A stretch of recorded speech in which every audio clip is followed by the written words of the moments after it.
Narito na sila upang makipagkwentuhan Go, sa Junet. inyo. Junet Listen. Sunido at Woo! RP Lazaro. Yeah!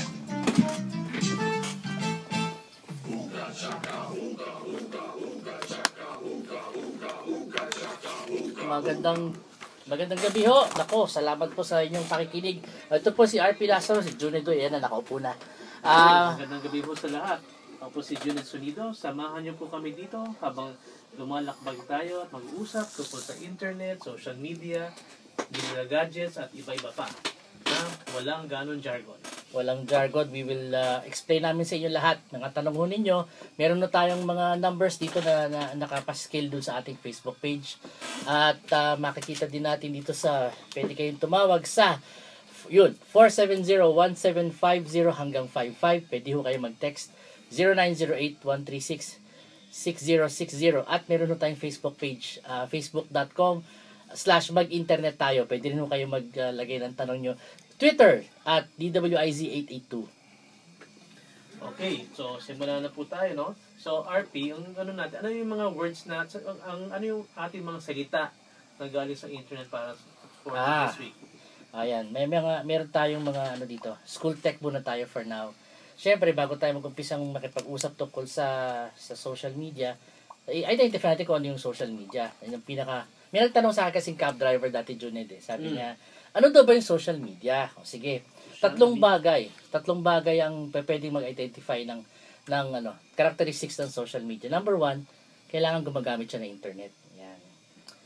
Siyempre, pag hindi ka online, hindi ka social media. Well, pangalawa, isang paraan nito or it's a channel, a medium, so you can express yourself. Pag sariling pamamahayag. Pwede ka mag-share, pwede ka mag-like. Sa pamamagitan ng social media, dito mo i-share yung mga pictures ng birthday mo at hindi ka na nag-share at nagko-communicate sa isang tao. Hindi lang limitado yung komunikasyon mo sa mga kakilala mo. Siyempre, open yan to the public. So, buong mundo makikita yung mga litrato mo. Oo, tsaka ano yan it defies time and space. Kasi kahit nasa Amerika ka o nandito ka, pwede kang mag-usap pa rin o mag-share ng information. Natanda mo yung time na usually tatawag ka pa sa long distance. Parang kahit po sabihin sa US o sa Europe o kahit sa Singapore. Ngayon, pwede mo nang gamitin ng Facebook at iba-iba pang mga apps na makikita online para mag-contact tayo o mag-usap-usap. Ayan, actually, sa pinakamagandang nangyari sa internet, yung libreng tawag, not cellphone, sorry. Gusto ko na libreng cellphone. Anyway, libreng tawag. Yung kapatid ko, kakain na lang tumawag. Hello, Ate Tess. Yan. Nasa Pransya siya ngayon. So, tumawag siya sa akin kanina. Siyempre, libre yun. Hindi na siya long distance. And hindi lang naman siguro ako. Marami siguro sa atin yung mga kamag-anak sa abroad. Yun, gumagamit sila ng Viber, ng Skype. And speaking of which, Viber and Skype, isa pang term na identify natin, isa sa mga terms pa is mobile. May nagganyan tanong nga sa akin na ano daw ba yung diferensya ng mobile sa mobile internet? Sabi ko, well, mobile kasi, pag sinabing mobile, ibig sabihin nun it usually refers to sa telepono. Yung mobile cellphone. Yun ang telepono. So, pag sinabing, ano yung mobile mo? Sa atin kasi sa Pilipinas, ang uso, pag sinabing, ano yung cellphone mo? So, bibigay mo yung number. In the US, usually sasabihin nila, mobile, no? Yung mobile internet, yun yung internet na ginagamit mo sa telepono mo. So, yun yung mobile internet. Internet naman is yung parang kumbaga sa daan, ito yung highway kung saan ka dadaan papunta sa isang lugar, pupunta ka sa isang website, sa isang URL, kung pupunta ka ng Facebook, dadaan ka sa internet. Kaya nga tinatawag din sa English is Information Superhighway o sa German Infobahn. Ano pa yung mga words natin? Last question, may nagtanong din sa akin, ano ba ibig sabihin ng cloud? Well, sa Tagalog tawag doon ulap. Pero siyempre sa modern language natin, sa internet language, pag sinabing cloud, ibig sabihin nun yung data mo nakatago sa computer ng ibang tao. So basically, if something is in the cloud, naka-host siya sa ibang server, hindi siya sa PC mo. So meron ka kunwari litrato, gusto mong i-save yung mga pictures mo, pwede mo siyang hindi i-save sa computer mo sa bahay, pwede mo siyang i-save sa isang website. So, dahil nandun siya sa isang website, nasa cloud siya, quote-unquote, kung tawagin. Oo, kumbaga, hindi ka na kailangan mag-store dun sa computer mo. Dati kasi, kailangan mag-store ka pa sa computer yung cloud na siguro nangyari 10-15 years ago na umano sa atin, ang laking tulong kaya marami tayong nagagamit. Ay, bago pala tayo mag-continue RP, ano natin yung ating special guest and special co-host for Yan. tonight sa ating maiden broadcast. Isang kilalang vlogger, isang taong kilala sa mga Comic-Con events, and isang social media personality, Yan. Mr. Asher Coladilla. Hi, As. Woohoo! Magandang gabi sa inyong lahat sa mga nakikinig dito sa Mag-Internet Tayo pilot episode. Na ang title Hello World. Hello World. Napakaganda ng title nyo, Alam grabe. niyo ba kung bakit Hello World tayo, RP? Asrael, sabihin mo nga bakit Hello World. Hindi kasi ako programmer eh. Ay, napag-aralan ko lang ito nung high school tsaka college. Ito yung una naming ginagawa para gumawa ng isang program sa basic programming. Ito yung mga panimulang program na lumalabas sa screen na nakalagay na Hello World. Kumbaga ito yung pagbibigay ng unang komunikasyon sa internet or a program. Para sa WordPress, di ba, pag may bago kang vlog, Hello World yung unang lalabas. Parang gano'n sa mga vlog, yes. Parang para sa aming mga vloggers, importante rin yung Hello World. Parang wini-welcome mo yung sarili mo at wini-welcome mo din yung mundo dahil nasa internet ka na. Hindi ka na offline, di ba? Online ka na. Hindi ka na makipag-engage sa iba't ibang klaseng tao at saka you're contributing information for everyone. Oo. Actually, yung internet, marami siyang nagagawa. Marami tayong nagagawang bagay, marami tayong nasi-share, at marami ring mga advantages and disadvantages na magagawin. Meron po tayo isang special guest mamaya. I-check ni RP kung maano natin na yon.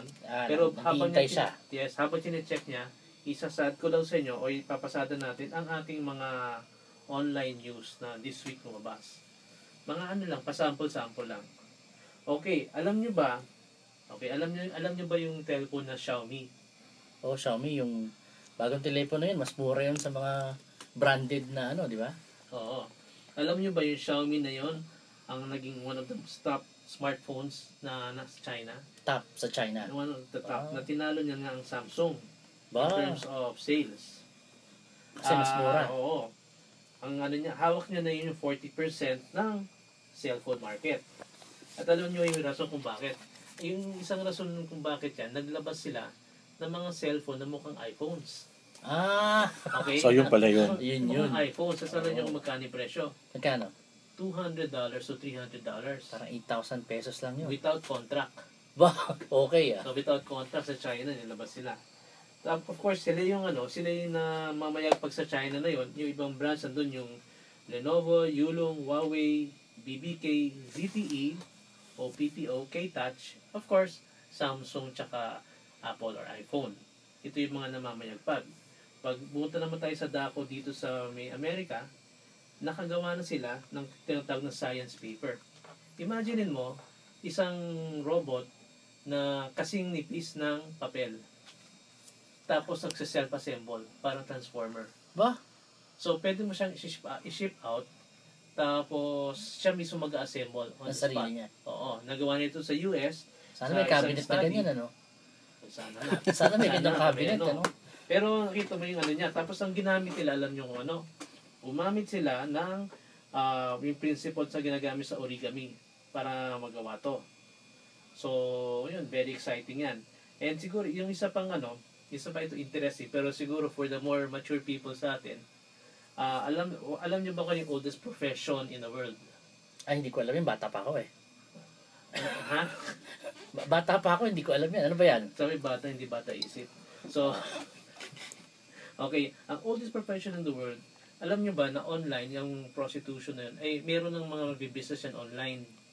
Ba? At dahil dito, nakagawa ang study, ang The Economist, gumawa sila ng study kung ano-ano ang mga data tungkol sa online prostitution. Alam na nila kung ano yung mas mura, alam nila kung ano yung mas preferred, alam nila kung ano yung mga tawag dito, ang mga profile na mga Targeted. Oo, targeted na nila. I mean, next week, I think magkakaroon tayo ng topic on Mahaba-habang usapan yan. sex online, mas mahaba, mas in detail tayo. Oo, Pero just detalyado. to give you an idea, maganda yung mga graphs nila. Makikita nyo to sa The Economist, And yung title niya is The Lowdown. I saw one of the graphs doon sa ano. Tapos meron siya doon kung ano yung ani preferred. Like for example, mas preferred daw ang blonde and athletic na babae na yon in terms of ano. And for the more adventurous types, meron mga iba-ibang well, siguro Iba-iba. next time natin para mas Iba-iba. mag-ano yun doon. Sige. Okay. Okay? Well, another thing lang for usapan trending. Ewan ko lang kung na-break na to sa ibang stasyon on radio, pero I heard, Ding Dong Dantes has proposed to Marian Oo. Rivera. So, sige nga, Asren, ano ba ang Tumitrending balita ngayon sa Facebook at Twitter ang mga picture at mga reaction ng mga tao dun sa pag-propose ni Ding Dong kay Marian on live TV. doon? So, mo nakitang yan, Twitter hashtag yan? Actually, unang-una ko sa Facebook ko nakita. Sa Facebook? Tapos, may picture na, and then, sa Twitter may hashtag Dong Yan. DONGYAN. Oo, kasi Ding Dong and Marian. Malamang may video pa yan. Sa Facebook may video talagang... Actually, yung nakakatuwa dito, sa Twitter, naka 18,000 tweets siya, and nakita nga ni Juned, naka 4 million reach. Ganun kabilis, no? Pang-internet natin, di ba? Tsaka nagsimula siya kaninang mga 8 p.m. Hanggang ngayon, umakit pa rin, 10 p.m. na. Ito time na kumakain tayo. Hindi natin alam, may nagpo-propose pala sa TV. Okay, no? Congratulations kay Congrats. Miss Marian tsaka kay Ding Dong. Tsaka yung interesting yan, nagsimula yan sa isang tweet na sinasabi na, basahin ko lang na hello there, Senora Karil, please congratulate Dong Yan. Congratulate mo naman ang Dong Yan. So, yun ang Sinabi pa kay... Sinabi talaga. Huwag na natin i-mention kung sino. Pero, sige. Yun yung first tweet. Supposedly first tweet. And, naging na-retweet siya 1,319 times. Nako. Naging favorite 2,307 times. Nakuha ko to from yung Keyhole application. Kung gusto niyo tumingin ng hashtags, magandang siya. And yung interesting about it is yung mga itong hashtag na to, ang mga nag-tweet, alam mo yung paano mas marami? Ano? Mas maraming girls. Kesa boys. Syempre kasi kilig sila doon sa pag-propose ni DJ. Actually, nakakatawa nga Parang, ang nakikita ko palagi, proposal. Gusto ko marinig kung nag-say ba ng yes. Yun! Nag-post ako sa Facebook. Sabi ko, nakikita ko puro proposal news, balita. Wala ko nakitang balita na umuoba si Marian. Nakita ko yung video mo, kano ba siya masaya Nag-kiss sila. So, I guess, malamang nagsabi it's a ng yes. yes. So, may nag-comment naman sa Facebook post ko. Sabi, yes. Kaya, nakakilig talaga ng diba? ating balita ngayon. Dong Yang fans. Ayun. Ano ba? Ay, RP, kamusta na yung kay Carlos? So maybe we can, natin tawagan po si Carlos Cedran. Carlos Cedran ngayon ay nasa Toronto, Canada. So, salamat sa siyensya at sa social media, makakausap natin siya ngayon live from Toronto, Canada. Nandun siya for a show, I think. No? So, si Carlos Cedran ay isang sikat na netizen at kilala siya sa maraming bagay. So, meron siyang Walk This Way. Meron siyang vlog dati na nagko-conduct siya ng mga tours. Meron pa rin siyang vlog ngayon. Buhay pa rin yung vlog. Buhay pa rin yung vlog. Nagko-conduct pa rin siya ng tours, ng walking tours ng Manila. Okay, Carlos. Hello. Yes, hi Carlos. So good to hear from you. So welcome sa maiden broadcast ng Mag-Internet Tayo. Kamusta ka na? Pretty good. Okay naman dito sa Toronto. Di ba mauulan dyan? Iba naman ang ulan sa Manila kaysa sa Toronto. Malamang. Malamig lang. Imported ang ulan dyan, malamang. Malamig lang. Parang Tagaytay. Parang Tagaytay pa nun. Sige. Ay, Carlos, yung show kasi about internet. So siguro yung mga first questions na namin is paano ka na-introduce dito sa internet, and ano nga yung mga yung first experience mo kumbaga sa internet? Kahit wag mo na isama yung years and Well, matanda naman ako, no? So I remember the early days of the internet, and I remember the days na wala pang internet. May pager pa tayo, and pocket bell or Ako, pocket bell. and the telephones sa Manila may party line pa rin. I remember the internet from college pa rin yun. I remember the internet was my first introduction was mga 1994. Wala pang pictures, ang email address lang ang pinaka-importante. That's the most important thing that I had to use. Ano yung ano? Ano And then I started getting into social media Oo. when I started yung blog ko. Yung Walk This Walk Way. This Way. blogspot.com. Yun talaga yan. Kasi doon na, well, I guess Now yung... it's fixing up my schedule. Okay. Yan yung ano. Ano yung unang ano mo? Ano yung unang email mo nun? Yeah. Wow.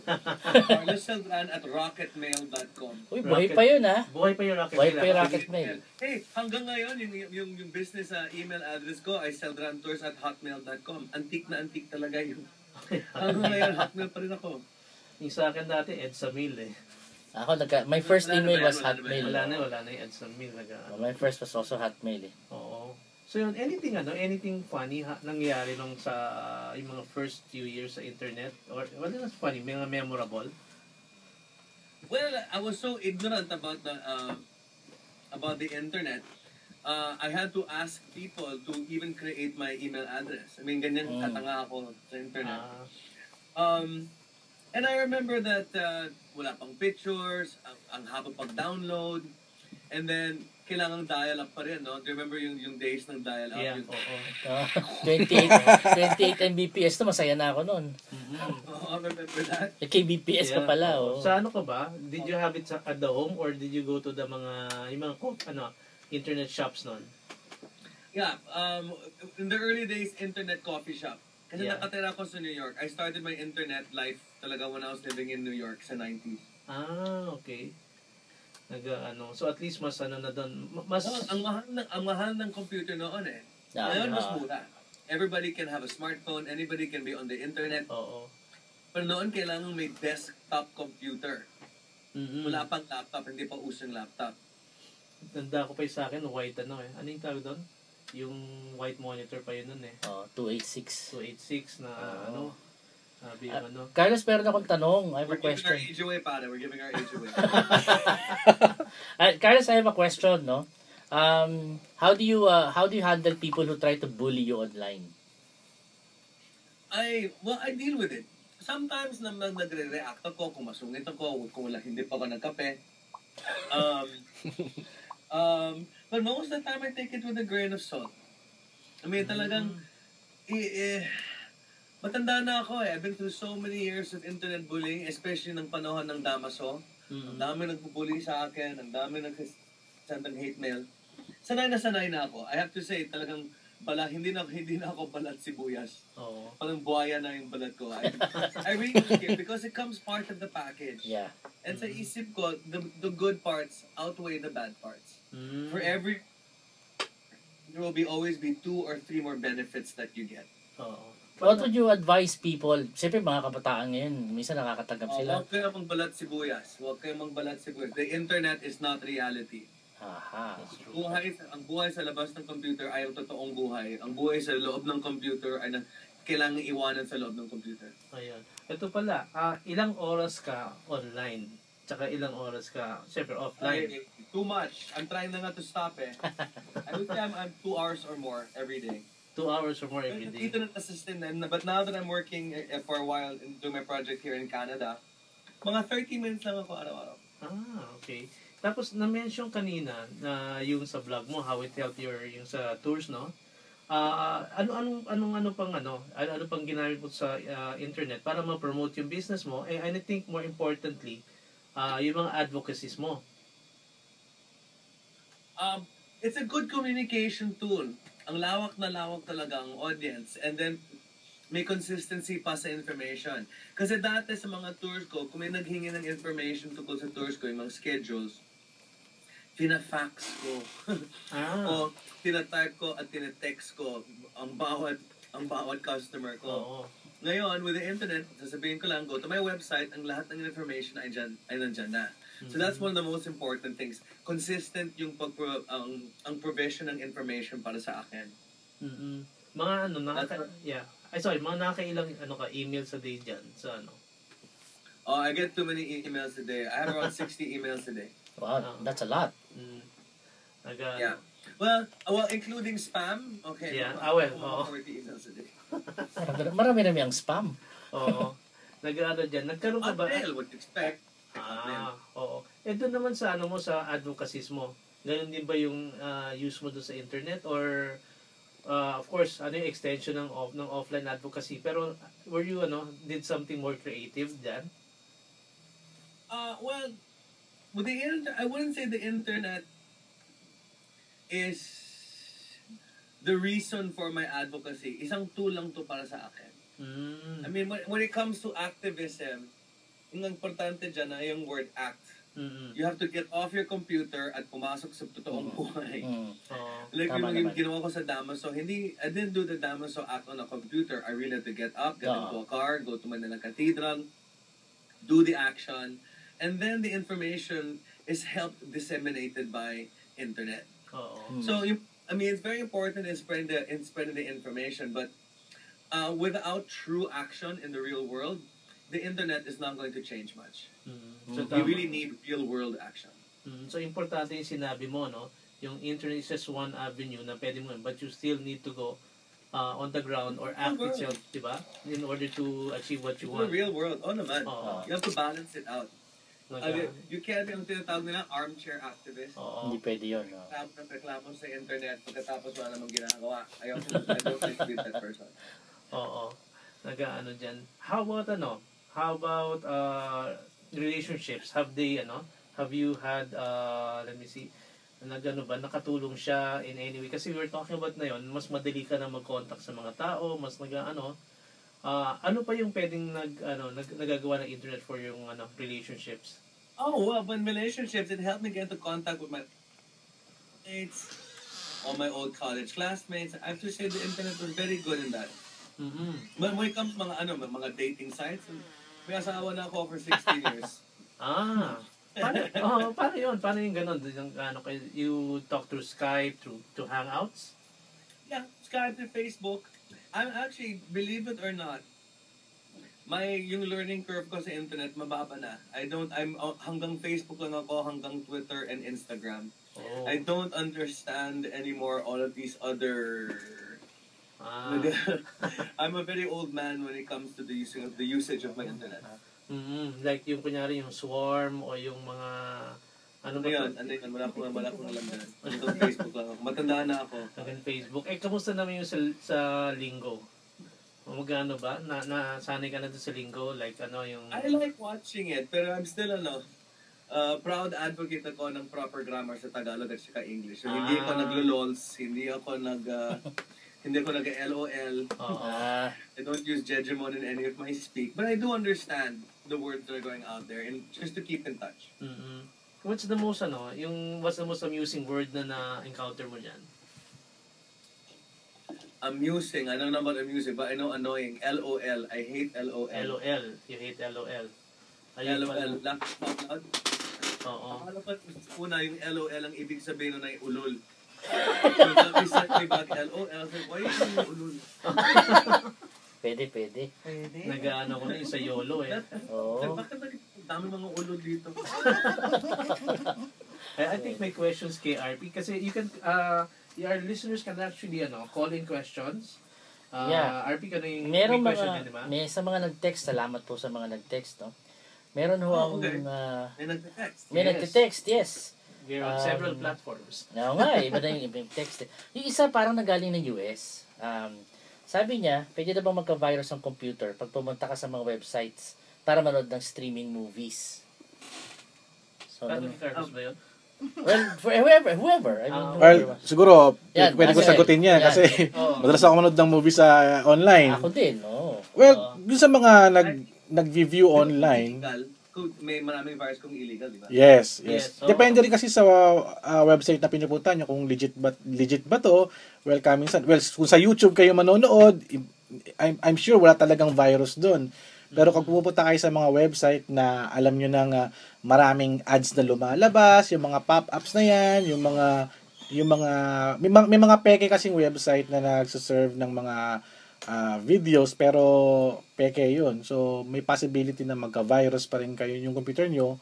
Kaya suggest ko mag-invest kayo ng antivirus para or wag kayong pumunta rin sa mga pekeng websites. Tsaka mag-ingat-ingat kayo sa offer kasi lately may bago yung tawag nila Facebook face changer, Facebook Color. color changer. Yun.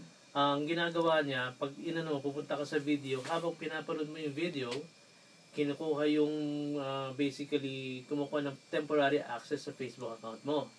At pag hindi mo naman view ang video, ang pwede mangyari magsasend ka ng malware sa mga kaibigan mo. So pwede mangyari na ano yun doon. Tsaka may mga website din na humihingi ng mga credit card details. Nako, mahirap yan. Tayo na sa ano. So, kung manonood kayo ng streaming movies or a clip, bilhin na lang kayo ng DVD or abang manood kayo ng sine or Doon na lang ka ng sine. Ay, speaking of which, manghiram kayo ng DVD sa kaibigan nyo. as anyone na kasi advocate ka, di ba, cultural activist, meron bang attempts na either to hack your email or even to hack your site? Na alam mo? Hackers on my site? Yeah.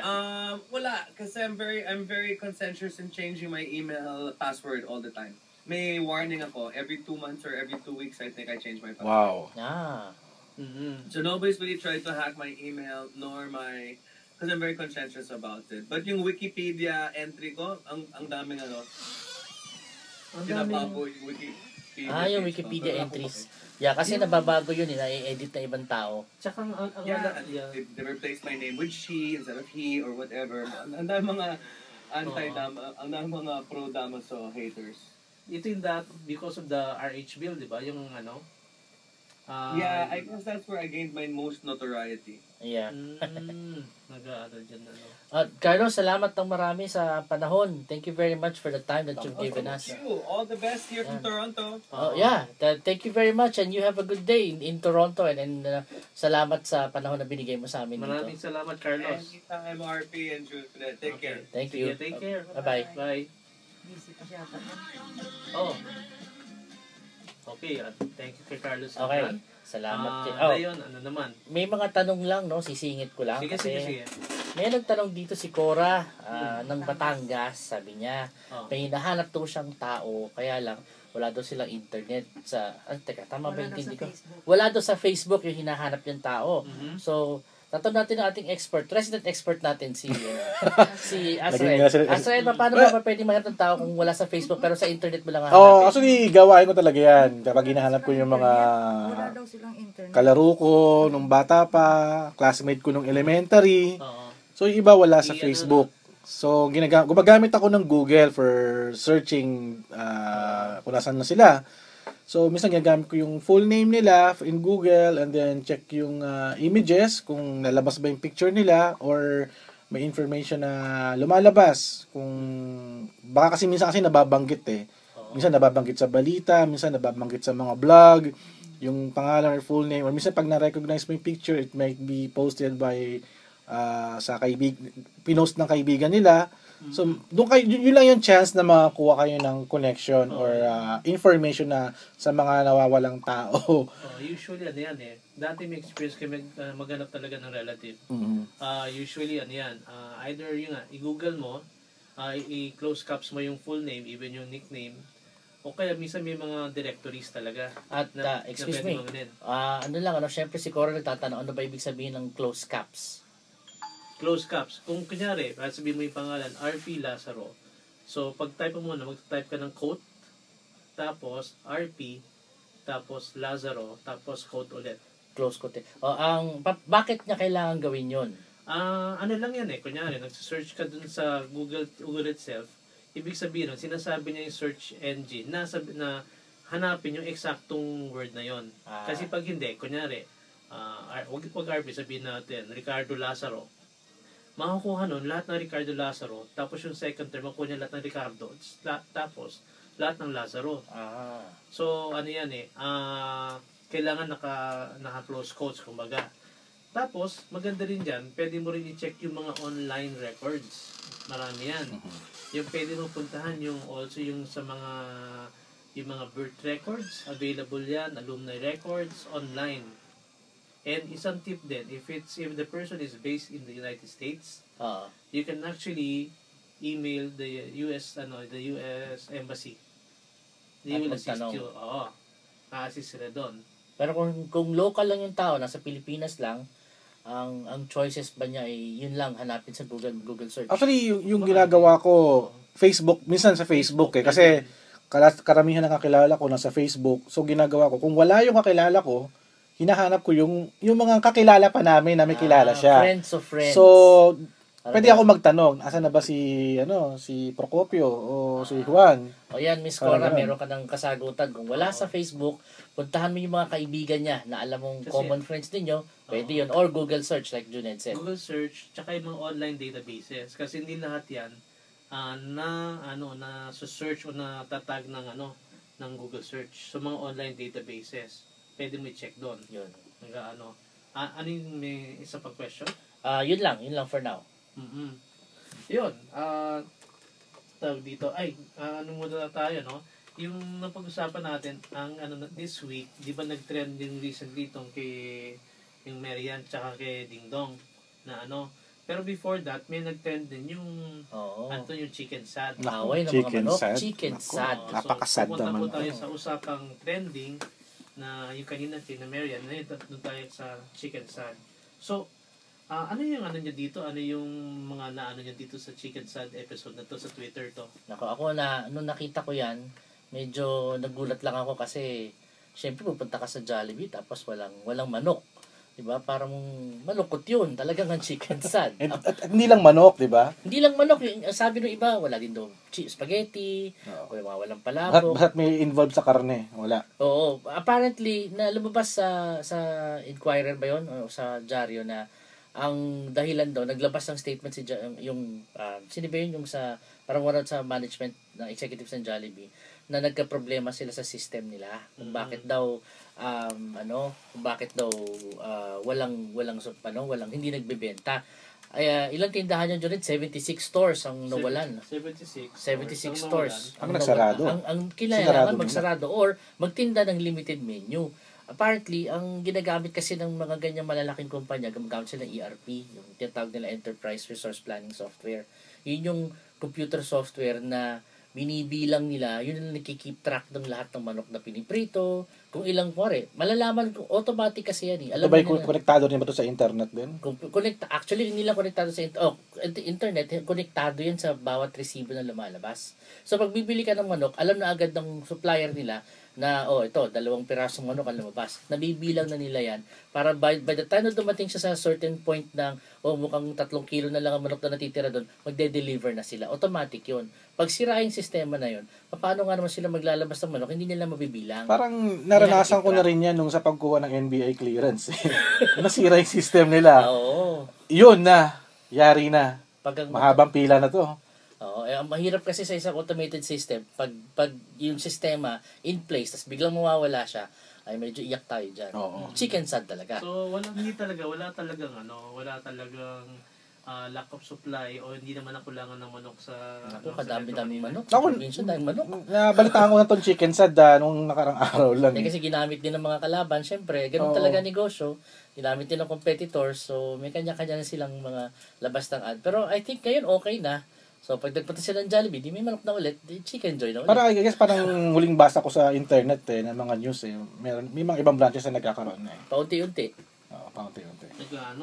Tapos actually kung titingnan mo yung chart, nag-peak talaga yan, nag-peak yan, let's see, early August, mga August 9 to latest nag-peak siya ulit actually. Ayun. Nag-peak ulit. Tapos ang unang peak niyan nung na-mention ng I think KFC tweet about yung chicken sad. Oo, meron sila nun, wala rin yung chicken sad sa Pero soup. kung walang chicken sad, lumabas po kayo. Pumunta sa grocery, magluto ng manok sa bahay. Magkano lang yun. Magkano lang yun. Diba? Masarap kumain sa Sarap bahay. pa, totoo yan. Kasama mga pamilya, may TV pa. Oo, nakataas pa paa mo. Oo. Tapos yung next one, naglabas sila ng cartoon or meme. Kanina ko lang nakita yan. Nakita yung meme Oo. niya? Sa si Parang Jollibee, ano lang siya, parang siyang Doon. editorial cartoon Oo. Tapos kasama pa nun, nagalit na si Jollibee. Oo. Yung nila. Tapos yung picture, galit na si Jollibee. Pero Chicken sad. pero isa tayo katuwa lang ng mga netizens natin. Hindi naman ginawa ng hindi naman ginawa ng Jollibee yun eh. Kumbaga mga netizens lang mga malikot na pag-iisip, sabi niya. Ano nga pwede ba natin sabihin to on air, yung mga sinabi dito? O wag muna, tinan nyo na lang, makikita nyo to. I guess, meron silang Facebook, makikita nila yon. Makikita Ako, nila to. nakikita ko na eh. Oo. Nakikita ko na na nakakatawa naman Lag on na ho kayo. Tsaka kung gagamit kayo ng internet, wag po kayong matatakot. Ah. Parang, kasi may mga nakikita ko mga tao na ayaw mag-email, ayaw mag-Facebook, or kung importante lang sa inyo, kailangan nyo sa trabaho nyo, or kailangan nyo sa komunikasyon, subukan nyo dahil mas mura to sa kung gagamit kayo ng telepono, di ba? Laki ho na matitipid ninyo. Yes. Mag-i-internet to kayo. Mas Tsaka, mura pa rin sa ano long ba yung distance. interesting dito sa trend na to, o trending topic na to? Kung yung kay Ding Dong tsaka kay Marian, yung Marian. Marian, okay. Sino Sino si Miriam? Sino si Miriam? Marian. Okay, so yung dalawa, yung kanilang ang karamihan babae, dito sa Chicken Sad, ang karamihan na nag-tweet o nag-post, actually lalaki. Aba, Lalaki ang demographics. Parang comment nga ng ibang netizens Oo. marami-raming national issue na nangyayari. Yung mga gera sa ibang bansa, bakit chicken sad pa yung napatutukan ng pansin? Kasi, ba't nga ba hindi ka magagalit? Layo ng binyahe mo, gutom na gutom ka, pagdating mo doon, walang manok. Ako man yan, magagalit din Well, ako. I'm sure meron katabing fast food doon, no? Siyempre, gusto mo chicken joy. Di ba? Sige, ano muna tayo? After this, mag-ano tayo sa App of the Week natin. App of the week, yes. Okay? Sige, pero bago muna doon, I'd like to greet yung mga listeners natin. Ako, batian portion na to. Part of yung mga listeners, si Ronald Pinion, si Kokoy Dayaw, sino ba to? Si Ray Udani, madami to Sisingit ako. Si Bob Reyes. Si Bob Reyes. Hi, Bob. Hello, Si Bob. Gilbert Singson. Oh, si Gilbert. Tito G. Raymond Birata. J. Carlos. Lara Nakakalimutan. Garcia.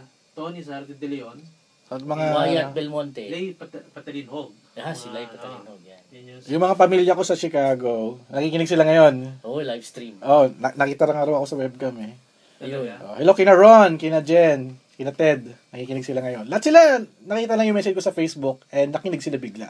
Ito nyo naman. Di ba? Yan yung Ano nagagawa ng social Iba media? live stream. Yung sa live stream sa website ng DWIC. Kaway. Ako nga pala, mag-ano tayo yung sa app. So, as may app kang inaano, di ba? Okay, sa WhatsApp portion natin, siyempre itatalakayin natin yung mga apps na sikat ngayon. So, first yung Apps for applications. apps or application. Ito yung mga application o yung mga program sa mga smartphones natin or laptop or PC. So ngayon, pinakagusto kong ipakilala yung Viber.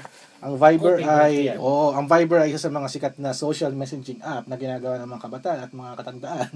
Ako, ginagamit ko yan. Sa pagko-communicate. Dati, palagi lang to ginagamit sa pag-chat. Ngayon, pwede ka nang mag-send ng picture, pwede ka nang mag-send ng video messages. At nung nakilala ko yung founder nito na si Talmon Marco last year, at bumisita siya sa Pilipinas dahil upang ibalita lang na nagbigay siya ng libreng tawag nung panahon ng Yolanda. So nakakatuwa naman, after the second day of Yolanda, nag-launch sila ng free calls sa Viber para lang ma-communicate yung mga kamag-anak na nawawala doon noong bagyo. So, ngayon this year, babalik daw siya at para magbigay pa ng maraming balita. So, nung ng Yolanda, yung Viber nagamit. Nagamit. Ano? Actually, parang yung nangyari nga, within the area of Visayas, doon lang ata yung libre. Parang yun yung pagkakaintindi ko. Para lang dun sa Yolanda. Oo. Nga pala, salamat kay Ronald salamat kay Ronald. Also kay Carlo ng Ramen Dai Show. Yan, fans kami niyan. Doon kami dinner kanina. Salamat sa dinner. Okay, balik tayo sa WhatsApp. Ang isa pang gusto kong pakilala ay yung Vims app na available din to sa iPhone and Android.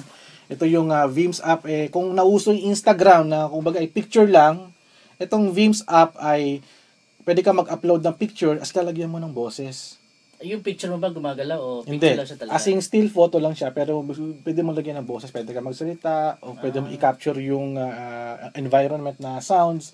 So nakakatawa dito is pag nag-uusap yung mga tao, baya picture na may sound. So para kanina, picturean ko yung station booth natin dito at sinabi ko i-feature yung Vims sa DWIZ. So mag-internet tayo. So doon pa lang, teaser pa lang yun, di ba? Pero nakikita ko alos mga kabataan tsaka yung mga mahilig mag-selfie ang gumagamit ng Yan. Vims app. Selfie tapos may kasamang boses Oo, mo. so ngayon nakita ko nung una, konti pa lang yung Pilipino. Ngayon, dami ng Pilipino gumagamit. Malakas pala gumamit ng ng Vims. Oo, Vims. Anong spelling yan? V-E-E-M-S. V-E-E, Ah. bali, Hanap- V-E-E-M-S, Vims. May Vims. picture Hanapin, na may naka-embed na voice. Gano'ng Voice. katagal lang pwede mo i-embed na voice?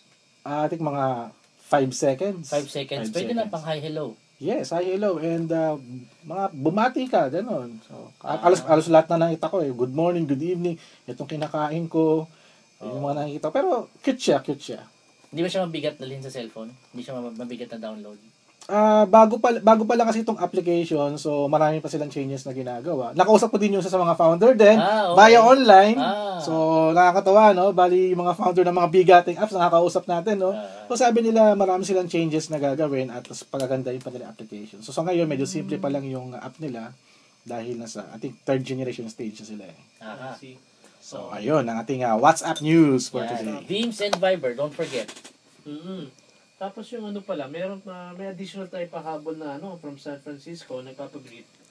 Kaibigan ko to si Raymond Virata, tsaka si Russell Patalinhog, nagpapag-greet. Si Russell Patalinhog nasa San Francisco. Hello. Si Raymond Ate. nasa San Francisco. Okay. Si Russell baka nasa San Francisco del Monte. Del Monte, malamang. Oo. Tignan natin kung ano yung ano. Tapos RV, may mga questions pa tayo dyan? Kung ano? Not at the moment. Yun, pero ito pala, kung habang wala pa, siguro kailangan din natin, itong this week, isa pang topic na inano natin is yung concern over yung Facebook Messenger. Yung Facebook Messenger oo. na kumalang.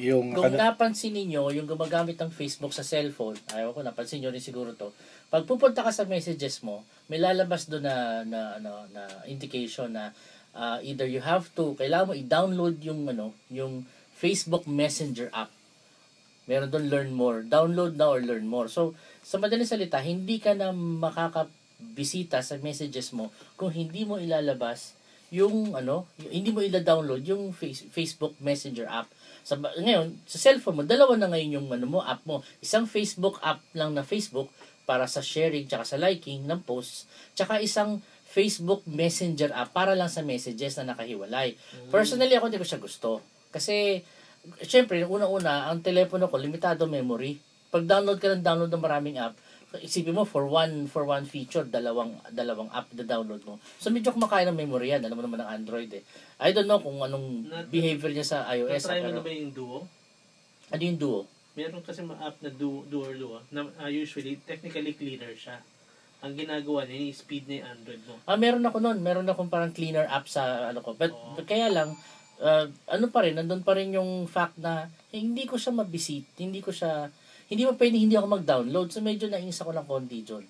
Di ba? Kasi kung ikaw, nandun ka na sa Facebook, unless pupunta ka sa browser, kung nandun kayo sa PC, mag-Facebook ka, okay lang yun kasi lalabas yung messages mo.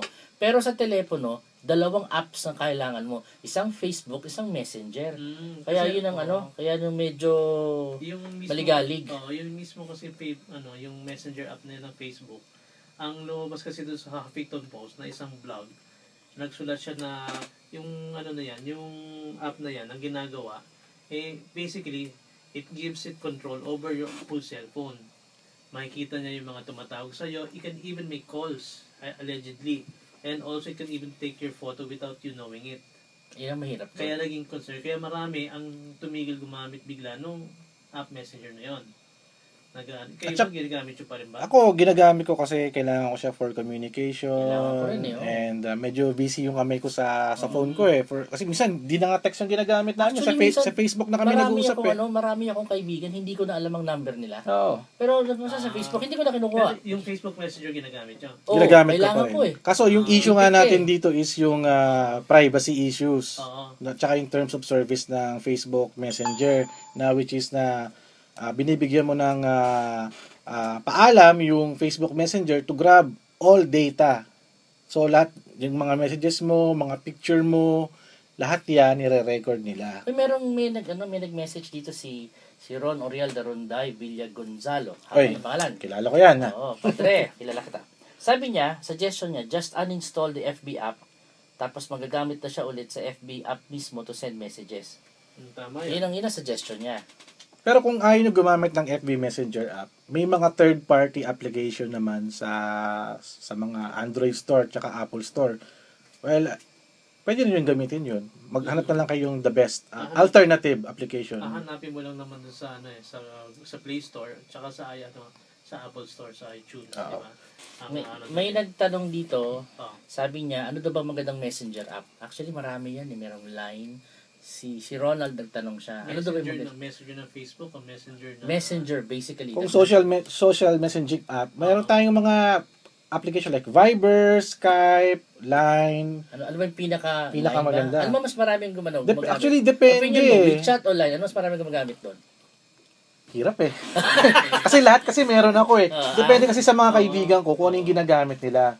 Pero marami ako nakikita na yung gumagamit palagi Viber, actually. Ako din. Viber. Pero majority para sa akin Facebook eh. Oo, totoo Kasi naman lahat din. nandun eh. Kasi like say sa Facebook, pwede mo naman kasi gamitin yung Facebook in a sense na, kunyari phone mo, yung Facebook itself on the browser kaya eh. Kaya. Ano mo, gagawin mo na siya shortcut sa phone. So, pwede siya on its own. Ang tanda mo lang kasi yung app, ang ginagawa ng app, pinapasimple lang yung buhay mo. Pinapabilis. Pinapabilis para mapasimple. May Kasi shortcut na. Oo. basically kinukuha niya yung message, binibigay sa'yo, pinapasimple. Yun yung nangyari dyan. Pero marami yan eh. Bago kayo pumili, tinan niyo mo yung ratings. May ratings siya kung ilang stars. Oo, sa Google Store, may ganyan. Play Store. Sa App Store. App Store meron din yan. Tapos meron din yung review. At kadalasan karamihan dyan is libre, di ba? Libre kasi Actually, yung review, malaking guide yun eh. Ako personally, pag yung review niya, mga 1 star lang, nakakalimutan ko na yun eh. Okay, meron tayong katanungan dito from Eman of San Juan. What is the best way to save and store the contents of my audio and video CD collection? Ako, gawain ko to. Oo, Pang sige nga. digitizing or archiving your multimedia files. Eman, ginagawa ko dito kung meron kang external hard drive, pwede mong i-digitize yung mga audio CD mo or video CD mo into a video file or audio file. Then, pwede mo siyang i-store sa external hard drive. Pero, syempre, tago mo pa rin yung original CDs mo dahil pag nasira yung hard drive mo, wala ka na. Or, another way is to replicate your multimedia collection, your DVD, or your VCD or DVD. Pero, minsan naman, pwede naman bilhin naman to or i-download, di ba? Ako, suggestion ko, Eman, go to the clouds. That's what I always say. Kung pwede mo namang i-save sa cloud, like, kung ang picture mo, may Flickr, may Picasso, may... Marami ka pa pwede gawin. Halimbawa, yung SoundCloud. Halimbawa, yung anak ko, gustong manood ng Transformers movie 2 and 3. Sabi ko, meron naman sa internet, ba't kailangan ko pang bumili pa, di ba? Pero minsan nga nangyayari, meron na akong original DVD, sa internet na ako nanonood, para nakatago na lang siya. Oo nga eh. Pero minsan, ginagamit ko yung DVD pag offline ako, di ba? O kaya mag-out of town. So, marami tayong kanya-kanyang ginagawa. Ako personally, mas may preference ako talaga for mas gusto ko talaga naka-cloud. Kasi kahit saan ako magpunta, mawala man yung device ko. Actually, lahat ng contacts ko, lahat ng meron sa cellphone ko, naka-backup lahat sa Google yan. Mawala man ang cellphone ko na, wag naman sana. Pag nagkaroon ako ng bagong cellphone o magpalit ako, i-download ko lang lahat yan, pati messages na doon lahat. Pati picture lahat. Yung sinasabi ni RP na cloud, ito yung parang hard drive nyo sa internet na ikaw lang yung mga ka-access. Although, pwede mo rin i-share din sa iba, di ba? Ang suggestion ko dyan, actually, pwede mo gawin pareho. Kasi may advantage yung pareho eh. Like, kunyari, ilagay mo sa Google Drive o ilagay mo sa Dropbox, nandun yan, accessible kahit kaya na-unlock may internet access ka. Ang advantage naman ng, let's say, yung KIAS, nalagay mo dun sa external hard drive, anytime, kahit wala kang internet o online, makukuha mo. Oo. May advantage na gano'n. So, kung ako si Eman, mag-ipon-ipon ng konti, kung meron kang external hard drive, kumuha ka na nun, i-backup mo yung regularly, at the same time, mag-ano ka ng cloud din para meron kang dual backup. Kasi yan very mas practical in case mawala isa, may isa may backup ka. Ang Google mo lang dyan, most likely oras and a little bit of cash for both. Konti na lang ating panahon, sandali lang po, no? Sige ko itong mga katanungan. Paano daw pag nasa memory ang password ng Wi-Fi? Isa lang ba pwede nyo gawin dyan? Pumasok kayo sa router nyo at doon nyo either palitan o tingnan yung silipin yung password. Or yung router, pwede nyo i-reset manually. Reset na lang yung pinipindot router. yun sa ilalim, hanapin nyo lang. Tapos i-reset nyo lang yung tapos isaksak nyo sa laptop. 192.168.01 depende sa router. Pero magandang paraan na ginagawa ko is I go to Google and search my solution. Depende ko kasi anong brand ng router yan eh. Pag naka-Linksys ka, naka-D-Link ka, iba-iba yan, Oo. iba-ibang style. So, punta ka muna sa internet cafe, check mo muna or kung you can paano. always check your manual. ng iyong Manual, router. yes. Tama. Huwag nyo tatapon yun. Bumili kayo ng gamit yung tatapon ng manual. Importante yun. Kung matapon nyo man, i-check nyo online. Oo, kung by the model, yung model ng router nyo, i-search niyo nandun ang manual naka-PDF. Tapos daw, paano daw, ito magandang tanong, paano daw isulat ang ENIA sa laptop? Ano nga ba? Control 16 something yan eh. Oo, 146 yata Parang eh. ganun, Pinutin mo sila. lang yung alt sa keyboard, and then pinutin mo yung 146 and bitaw. Lalabas So, sa lalabas ENIA. yung ENIA. Hindi lang ako sigurado kung Or 146. you can try the visual keyboard. May visual keyboard kasi. Oo, meron. di ba? Kasi kung meron kang MS Word dyan sa laptop mo, punta mo lang yung mga graphic, Oo. insert graphic. Insert. Andun yun eh. Yun. O kaya Google ka, hanap ka ng pangalan ng ENIA, copy mo lang, paste.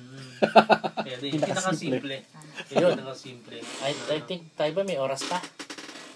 5 meron minutes pa. pa tayo. May Ating pa. pilot episode natin to, Oo, dapat pilot episode. 1.5 to. Oo nga eh. Salamat sa maraming tanong, maraming nagtatanong, marami ding mga Ito may nagsabi, salamat daw, sabi ni Simon Arias. Simon, sige, you're most welcome. Salamat daw yung VEEMS at na-spell ko daw. VEEMS. Yan. Nax. Okay. Add nyo ako ha. Add nyo ako sa Adyo, VIMS, Azrael. Pop Azrael. Andun ako. Ay, nga pala, Norbel Bibar, salamat. Correction daw, control 164. ang Control 164 daw, Enye, salamat. 164 pala, 164. Hindi Control 1. 164. Baliktad. At least close na rin. Nag-jumble lang. Salamat. Sorry. Tapos, teka, si Norbel Vibar nagpapabati sa... yun. Beloy, kamusta ka na? Yan, may office mate ko yun dati. Obvious may natin. Ito may question, RP. Anong gagawin mo pag kinukulit ka palagi ng isang tao on Facebook? O di kaya sa email? Maraming bagay. Pag kinukulit ka, tapos ayaw mo siyang kausapin, block mo. Pwede mo i-block. Pwede mong i-unfollow. Kung ayaw mo naman siya i-block, i-unfollow mo na lang. Para hindi mo na siya nakikita. Pag nagme-message talaga ayaw mo, the ultimate solution, syempre, is to block the person. Pero syempre, kung yun naman mapag-uusapan nyo pa kung ano ba dahilan, ba't ka kinukulit, baka naman may utak ka, di ka nagbabayad, magbayad ka. Yun ang solusyon. Isa solusyon. Sa email naman, lagyan mo siya sa spam.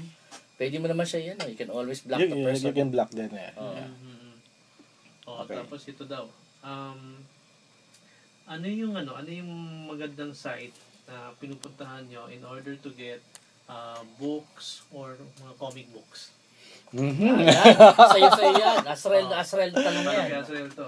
For comic books no, ako Marvel fan ako. Recently si Marvel.com na website, meron silang 99 cents promo na niraran. So that's you can access 15,000 comics by paying 99 cents. Just go to marvel.com or may ino-offer din silang mga libre. Pero syempre, may mga iba naman tayo dyan na natawag na scanlations. Although ayoko naman siya i-promote na mga scans. Pero I download scans but I still buy the books. Yan, okay. I still buy the He books. buys the books. Importante.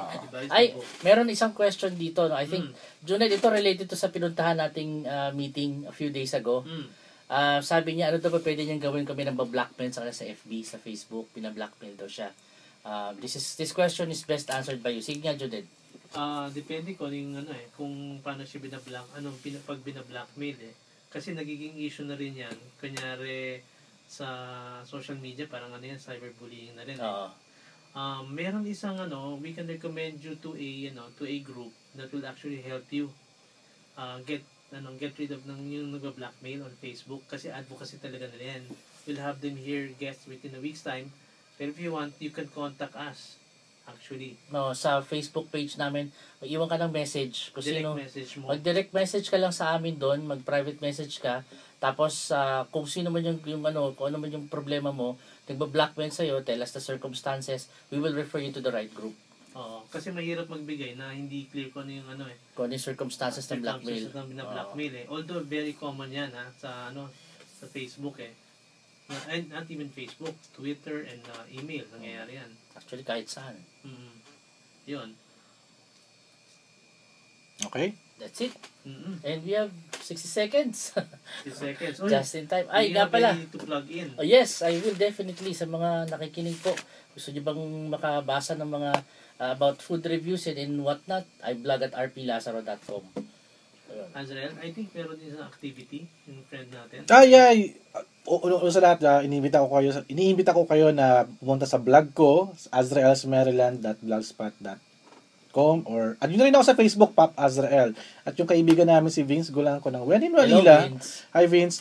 Magkakaroon ng Blogapalooza this September sa SMX. Ilang tao yun? How many vloggers yun? Mga 15, hundreds, mga ganun. Hundreds yun, diba? 300. Oo. Na, kumbaga, ito yung bloggers and business networking event. Vloggers who want to join, gusto sumali sa ganito, punta na kayo, mag-member kayo sa Facebook page nila ng Blogapalooza.